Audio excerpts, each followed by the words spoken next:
बिहार की राजनीति में उथल पुथल तेज हो गई है। पूर्व उप मुख्यमंत्री तेजस्वी यादव ने ईडी पर गंभीर आरोप लगाते हुए इसे बीजेपी की टीम करार दिया है। वहीं कांग्रेस अब आरजेडी की छत्रछाया से निकलकर अलग राह बनाने की तैयारी में दिख रहा है। क्या बिहार में महागठबंधन में दरार पड़ने वाली है?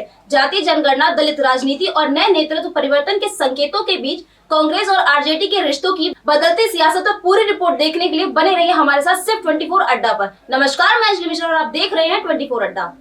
बिहार के पूर्व उप मुख्यमंत्री तेजस्वी यादव ने प्रवर्तन निर्देशालय ईडी पर निशाना साधते हुए इसे भारतीय जनता पार्टी की टीम बताया है। उन्होंने कहा है कि ईडी बीजेपी के इशारों पर काम कर रही है और चुनाव नजदीक आते ही विपक्षी नेताओं को परेशान किया जाता है।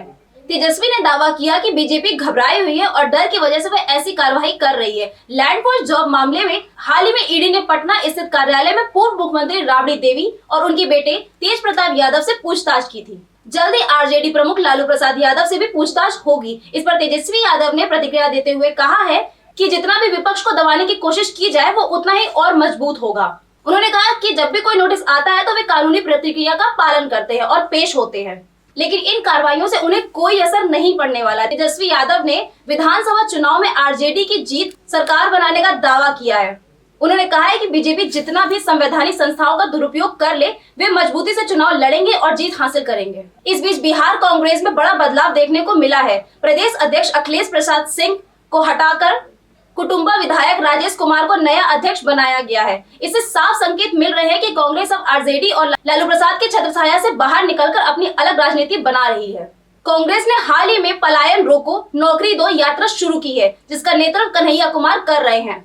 कांग्रेस लगातार दलित राजनीति पर पकड़ बनाने की कोशिश में जुटी हुई है। 2024 के लोकसभा चुनाव में दलितों का समर्थन मिलने के बाद पार्टी अब बिहार में भी इसी रणनीति पर काम कर रही है।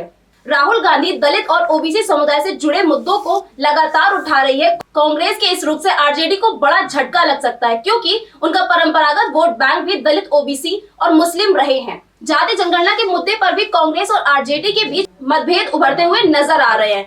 राहुल गांधी ने बिहार में कराई गई जाति जनगणना पर सवाल उठाए हैं, जिसने तेजस्वी यादव के दावे पर भी प्रश्न चिन्ह लगा दिया है। तेलंगाना में कांग्रेस सरकार ने जाति जनगणना कराकर ओबीसी संरक्षण बढ़ाने की योजना बनाई है, जिससे बिहार में भी इसका असर पड़ सकता है। राजनीति जानकारों का मानना है कि कांग्रेस बिहार में आरजेडी से अलग होकर चुनाव लड़ने की तैयारी कर रही है। 2020 में विधानसभा चुनाव में कांग्रेस को 70 सीटें मिली थी, लेकिन पार्टी सिर्फ 19 सीटें ही जीत पाई थी। तब से कांग्रेस मान रही है कि आरजेडी के साथ रहकर उसे नुकसान हुआ है। अब कांग्रेस बिहार में अपनी स्थिति मजबूत करने के लिए कन्हैया कुमार और पप्पू यादव जैसे नेताओं को आगे बढ़ा रही है, जिसे लालू यादव ज्यादा पसंद नहीं करते हैं। अगर कांग्रेस अकेले चुनाव लड़ती है तो ये आरजेडी के लिए बड़ी मुश्किल खड़ी कर सकती है।